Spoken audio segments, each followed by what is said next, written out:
Halo sahabat Museum KA dan juga sahabat Nusantara, balik lagi di eh, podium KA, podcast di Museum KA. Ini antara Siloka yang tim Super Kepo dengan Museum KA, kita bekerja sama gitu. Nah, sekarang di spotnya yang udah asik banget, lihat kan?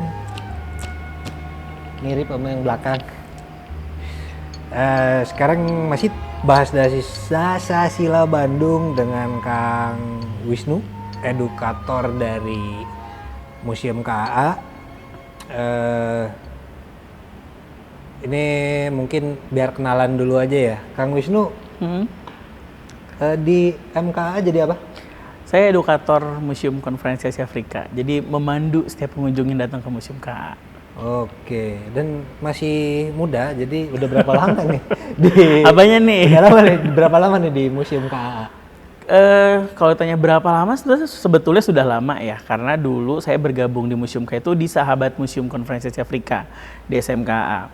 Jadi dulu jadi relawan dari tahun 2011, pokoknya jadi zaman kuliah tuh udah kegiatan di luar di sini. Kemudian baru jadi edukator secara resmi jadi staf Museum KA itu 2018. Sudah berapa tuh? 4 tahun ya? 4 Kurang tahun. lebih 4 tahun ya. Berarti udah kenyang lah ya? Kenyang apanya nih? Kalau kenyang kerja hampir. Tapi kalau untuk ilmu, wah itu masih butuh banyak banget. Ya, memang kemarin juga ngubek-ngubek sini, terus baru tahu juga ada perpustakaan. Terus pas begitu lihat bukunya, widih gitu. Gimana cara ngapalinnya kan? Gitu. Jadi ya pasti ilmu tuh nggak akan pernah beres. Betul. Selalu banyak dan kita juga emang harus terus-terusan belajar gitu. Nggak boleh berhenti untuk belajar sekalipun umur udah sekian gitu ya. Jangan pernah ngerasa tua, nggak ada batasan. Ya, nggak ada batasan untuk berhenti belajar gitu. Nah, gini sahabat MKA, kalau kemarin kita udah tanya-tanya sama Kang Ginanjar, Kang Gin panggilannya, tentang sila pertama dari Dasar Sila Bandung. Aduh bunyinya apa ya? Lupa. Kalau kemarin contekannya ada di belakang soalnya. Kemarin sila pertama, oke, itu tentang ke hak asasi manusia hak asasi ya. manusia gitu. Nah sekarang kita bahas dengan Kang Wisnu ini, kita bahas tentang sila kedua. Seperti biasa saya bacain dulu bahasa Inggrisnya ya.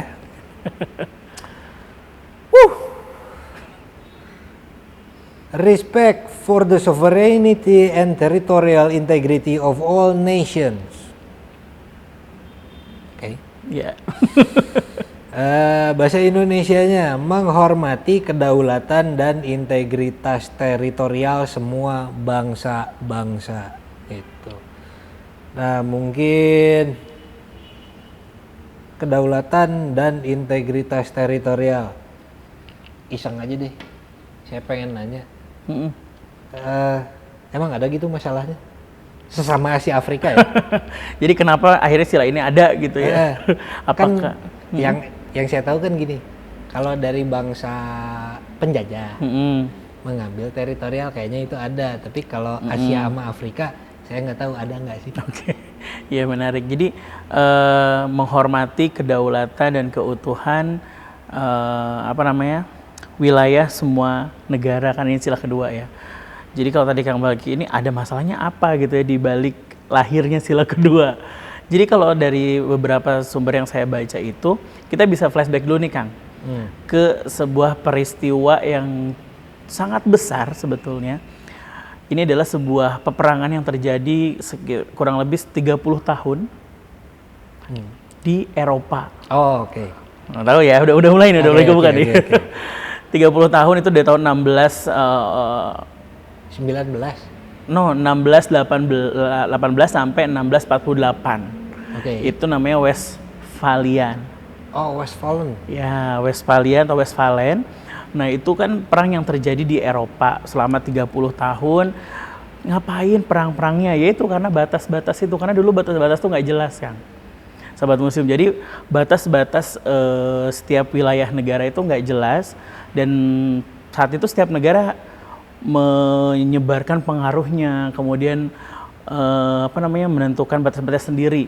Jadi kalau dulu itu sebelum adanya Westphalia ini kan lahirnya setelah perang ya di tahun ke-30, nah itu ada perjanjian Westphalian tadi.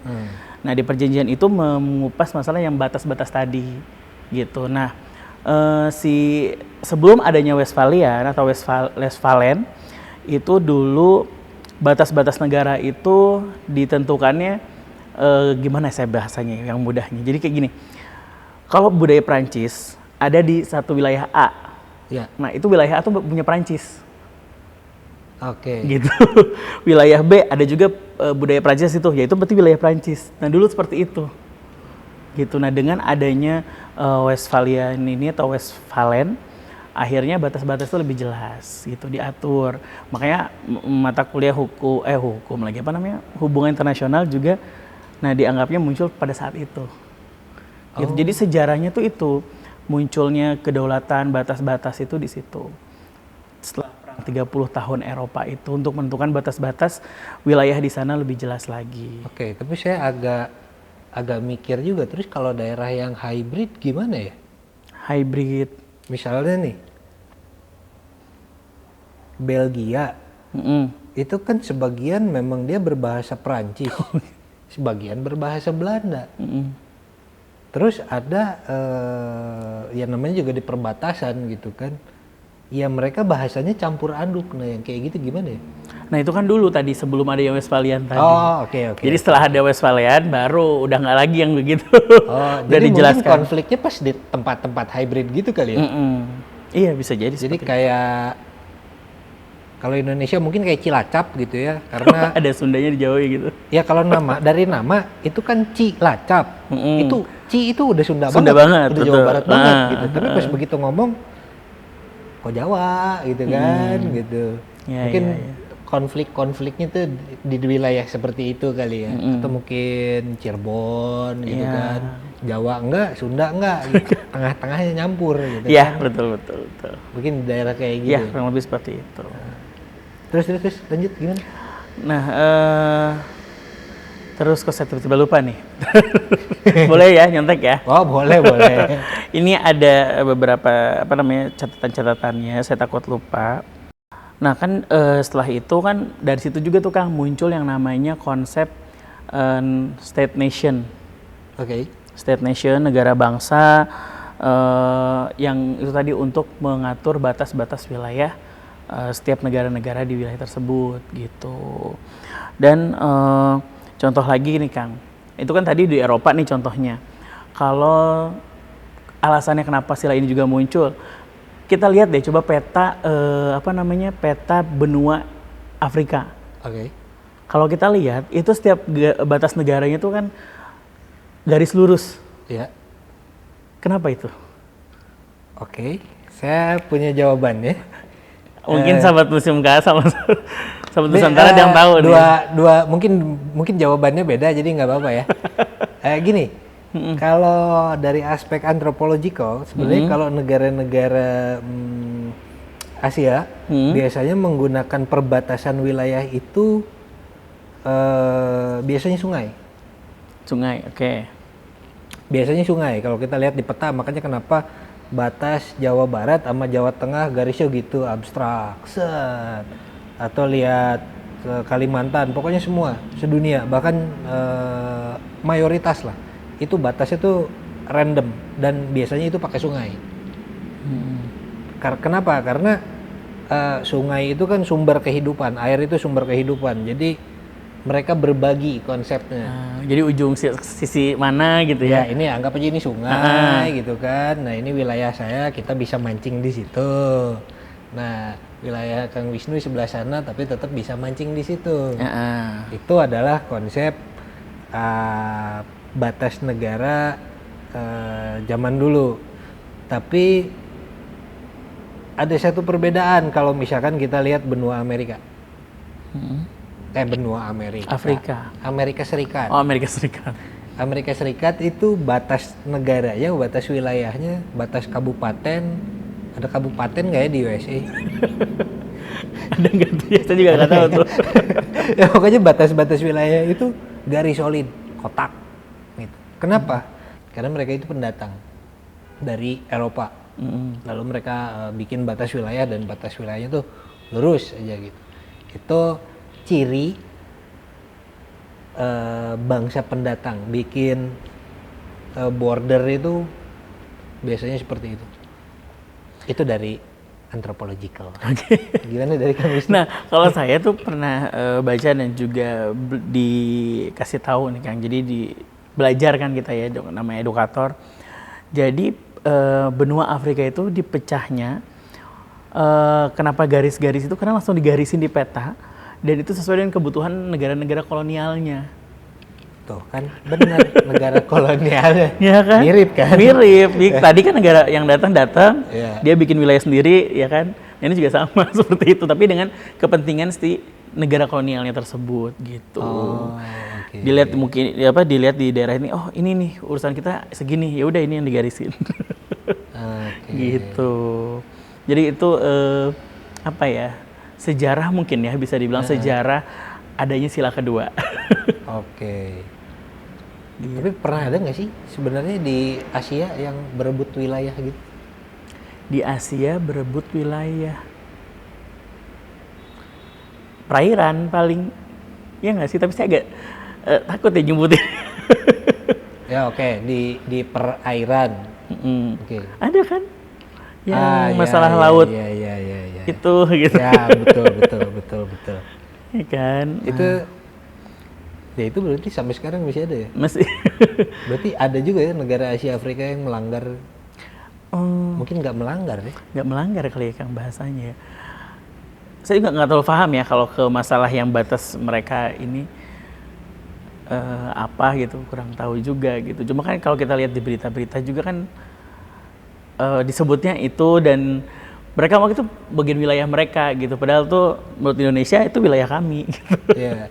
Tapi kalau ini sih saya subjektif gitu. Ya kalau wilayah laut, ya kebetulan kalau saya kan memang ininya daratan ya. Jadi kalau perbatasan wilayah darat kan itu biasanya mungkin ada patok, ada yang bikin gerbang, ada yang bikin benteng, ada yang bikin pagar, pakai ram kawat gitu.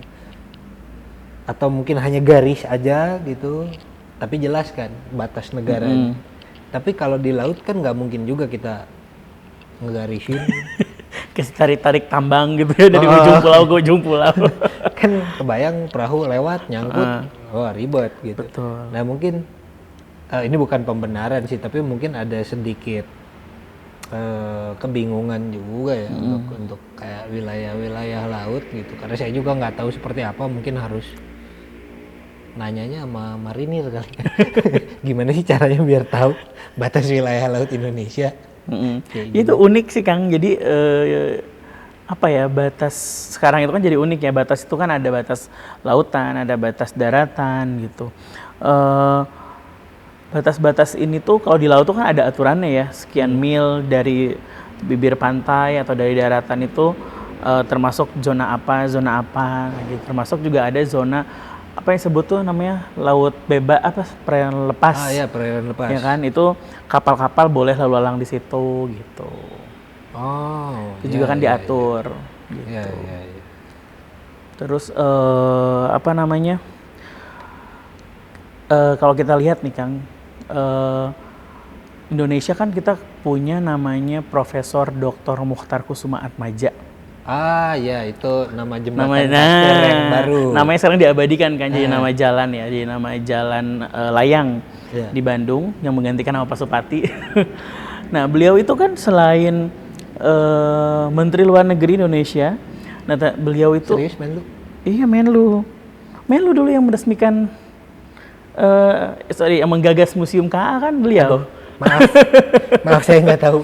Ya, jadi saya kenalkan dulu berarti nih ya. Oke. Jadi sahabat museum nih, Profesor Dr. Muchtar Kusumaatmadja ini selain beliau Menteri Luar Negeri Indonesia di tahun 1980. Kemudian beliau juga pernah jadi ini ya, rektor ya di Unpad ya. Terus sekarang nama beliau diabadikan, nah jadi nama jalan di Bandung. Nah beliau ini juga yang memiliki konsep wawasan Nusantara. Nah wawasan Nusantara ini yang mengatur akhirnya batas-batas wilayah Indonesia, batas-batas wilayah Nusantara agar lebih mudah Indonesia mengamankan. Nah tapi konsep ini, konsep wawasan Nusantara ini kan, itu beliau perjuangkan benar-benar lama banget, 25 tahun loh. Dari kapan sampai kapan? Dari tahun 1957. Dia perjuangkan terus akhirnya itu diakui oleh PBB.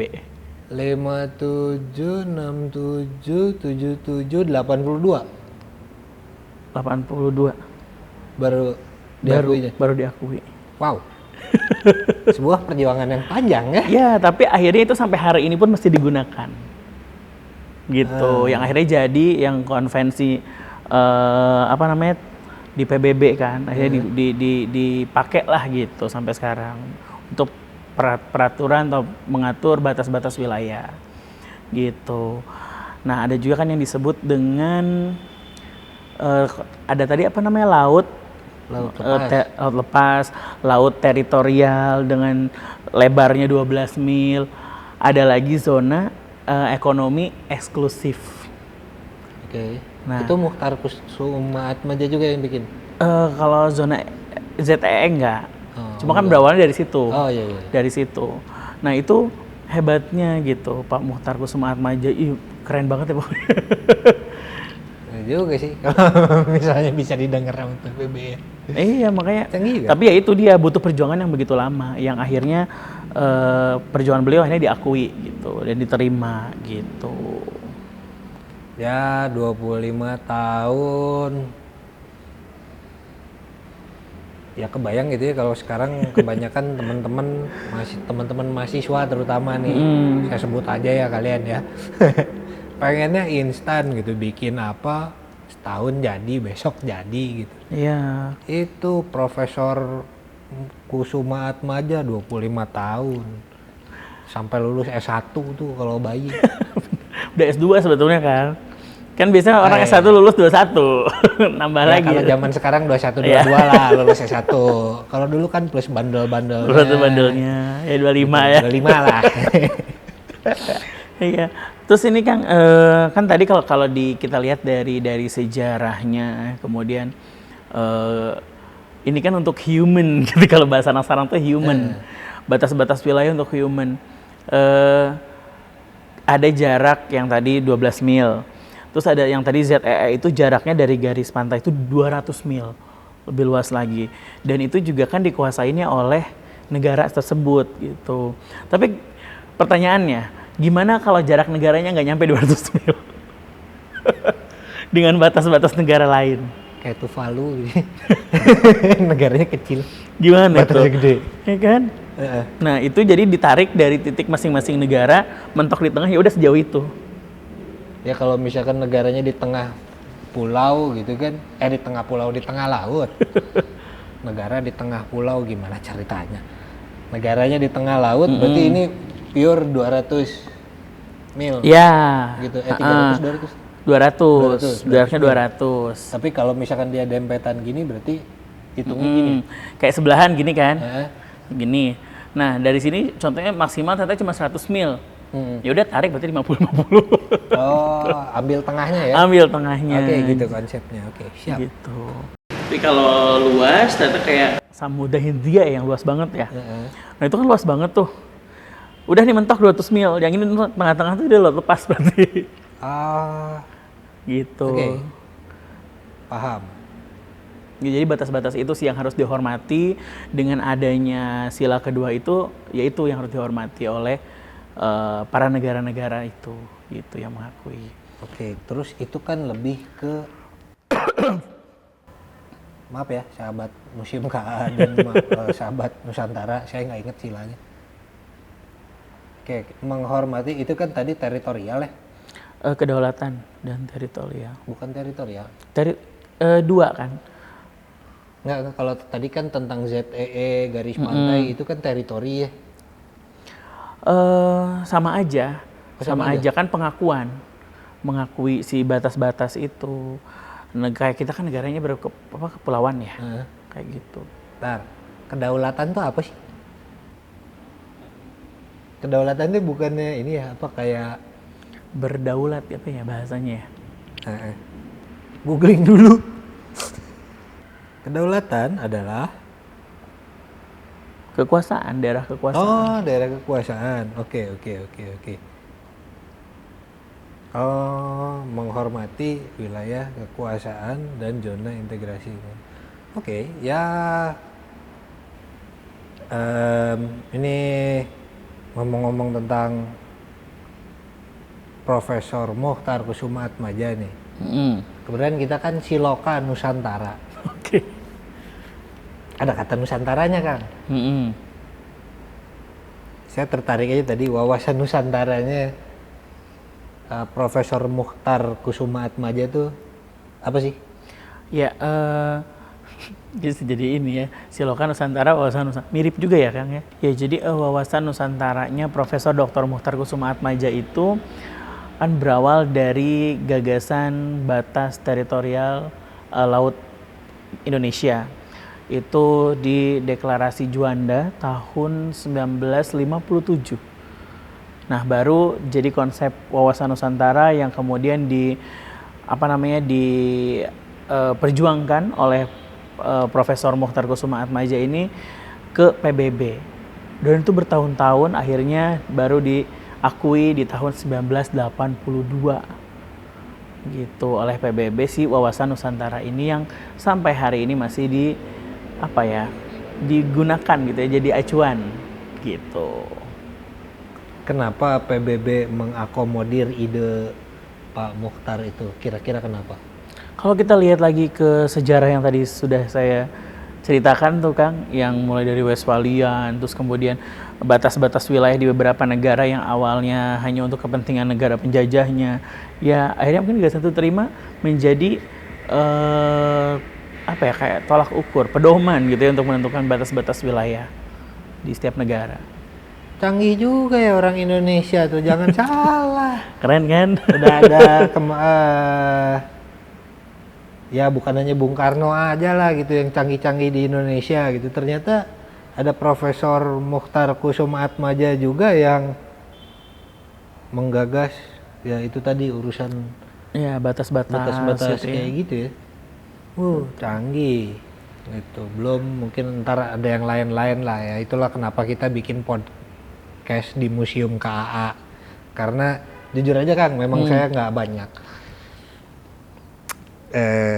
mempelajari hal-hal sosial politik gitu. Nggak, itu cuman basic aja, dan ya lebih banyak belajar dari pengalaman apa yang kita temui di lapangan kayak gitu ya, tapi nggak mempelajari sampai dalam gitu.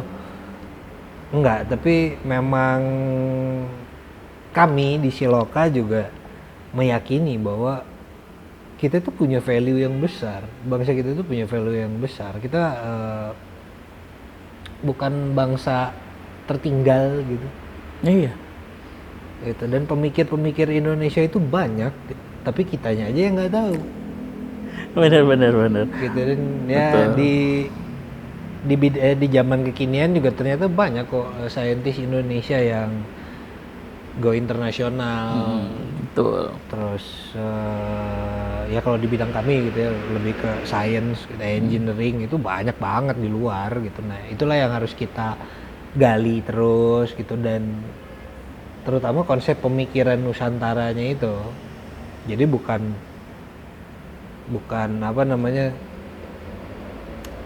ini ilmunya beda gitu.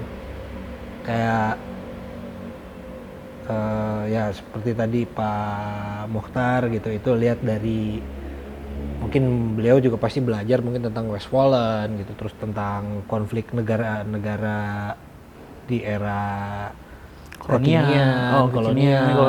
gitu ya. Yang maksudnya kekinian tuh di zamannya dia ya, tahun 5 sekian lah gitu. Tapi dia juga pasti belajar dari sejarah seperti arkeologisnya kayak gitu kan, antropologisnya juga gitu. Dan ya mengenai batas-batas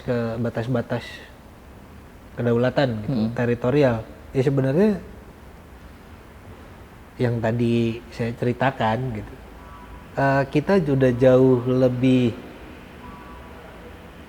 canggih.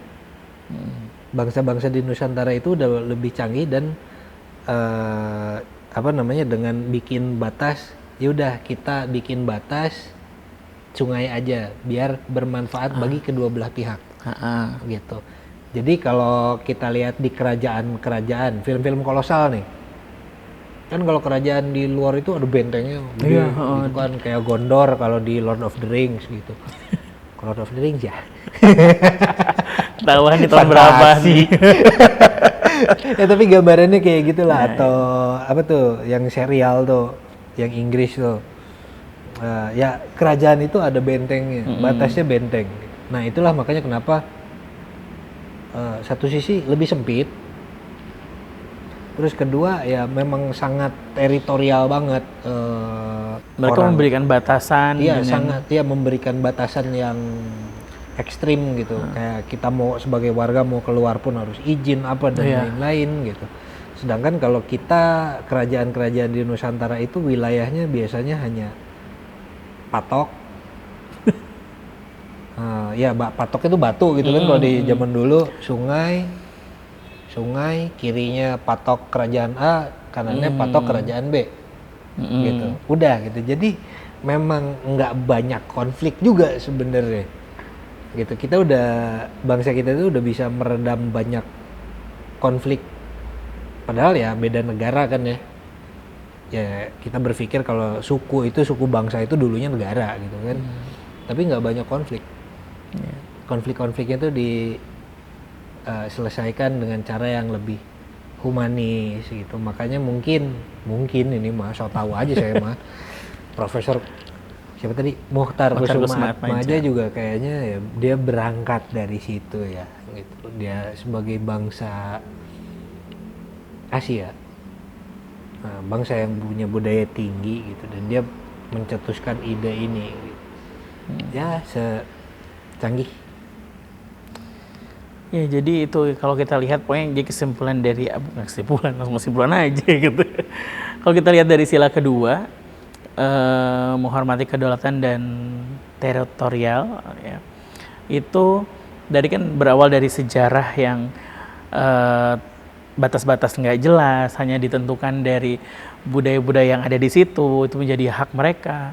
Kemudian batas-batas negara yang ditentukan oleh penjajahnya, dan setelah itu baru mulai lahir lagi batas-batas. Kalau tadi kan batas-batas secara ininya belum jelas. Kemudian baru muncul batas-batas lautan, daratan. Nah akhirnya sekarang sudah ada hukum yang lebih jelas gitu untuk penentuan batas, jarak, dan kekuasaan dari setiap wilayah atau setiap negara di dunia. Gitu. Oke. Ya mungkin segitu dulu, dan nanti kita bakal ketemu lagi sama. Oke, nah bentar nih Kang, sebelum ditutup, ada satu pertanyaan terakhir, tapi dari saya ya, bukan dari Kang balik ke saya. Saya mau nanya, tadi kan kita sudah bahas yang tadi saya bilang ini human batas-batasnya. Untuk di keilmuan yang akan pelajari, untuk batas-batas itu seperti apa Kang? Batas-batas wilayah. Mungkin mirip ya sama kedaulatan alam. Jadi ada kedaulatan singa, kedaulatan harimau, kedaulatan orka. Gitu. Oh gitu. Ya ada. Ya memang per tiap spesies itu pasti punya pola yang beda ya. Kayak kalau kucing ya singa, harimau itu kucing juga gitu. Mereka menandai teritori dengan kencing gitu. Urin. Ya dengan urin.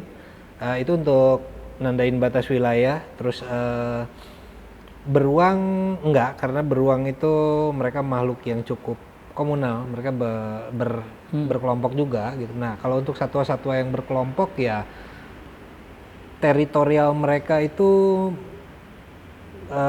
mereka lebih canggih lah dibanding makhluk-makhluk yang individual, makhluk-makhluk yang soliter. Kalau kucing itu soliter, makanya nandainnya dengan urinal. Tapi kalau kayak anjing, serigala, bukan hanya urinal tapi wilayah berburu. gitu. Dan itu ya seperti tadi juga ada ZEE itu kan berarti zona berburu ya. Zona ekonomi. Ya. Nggak berburu sih itu untuk itunya ya untuk apa sumber daya alamnya ya bisa digunakan oleh negara yang bersangkutan. Oke. Nah, terus nanti ada batas-batas teritorial seperti jangan singa, beruang biasanya. Atau serigala atau simpanse sepupu kita gitu. Batas berburunya ada. Batas wilayah berburu ketika misalkan ini buruannya pindah teritori. Itu mereka nggak akan ngejar. Oh, karena dia tahu. Udah dia batasnya sampai situ. Iya. Gitu. Jadi mungkin kesimpulannya zoologi. Ya benar zoologi. Dunia satwa pun punya kedaulatan ya. Kedaulatan teritorial. Dan teritorial gitu. Okay. Ya mereka aja bisa menghargai itu, masa kita enggak? Masa kita enggak ya, betul. Masa kita kalah sama sepupu? Ya itu aja kan. Ya oke. Ya mungkin segitu dulu dan nanti kita bakal ketemu lagi sama Kang Wisnu. Masih banyak ya Kang? Oh banyak. Desa Sila itu ada 10. Ada 10. Ini baru nyampe 2. Gitu. Nggak tahu lah yang 3 sampai 10 ntar ngapain gitu. Tapi mungkin simpelnya nih. Menghargai ya tadi. Menghormati gitu ya. Mungkin dari hal paling mudah adalah jangan ngeganggu orang yang lagi santai di sebelah gitu. Iya kan? Iya. Kalau orang sebelah lagi belajar ya kita empati lah gitu. Jangan setel musik Sepultura juga gitu di situ, pakai speaker pula gitu ya. Pasti yang belajar terganggu. Ya kayak anak kosan nih Kang. Ya. Kita punya batas teritorial sendiri nih. Iya benar. Punya wilayah kekuasaan kan. Ini batas saya nih. Nyapu nyampe situ aja. Sampah jangan sampai ke halaman saya dong. Bener juga. Bener ya? Bener. Malu mana kosan jadi ngerasain gitu. Tapi memang ya itu apa ya, menghormati kedaulatan dan teritori mungkin hal terkecilnya dari ya situ, itu. Gitu ya. Jadi saling menghormati tetangga kamar kan gitu. Jangan sampai mengganggu aja gitu. Harus tahu batasan-batasan. Kalau dia berantakan ya biarin aja berantakan, kita nggak usah ikut beresin. Capek bro. Oke, gitu kali ya. Gitu.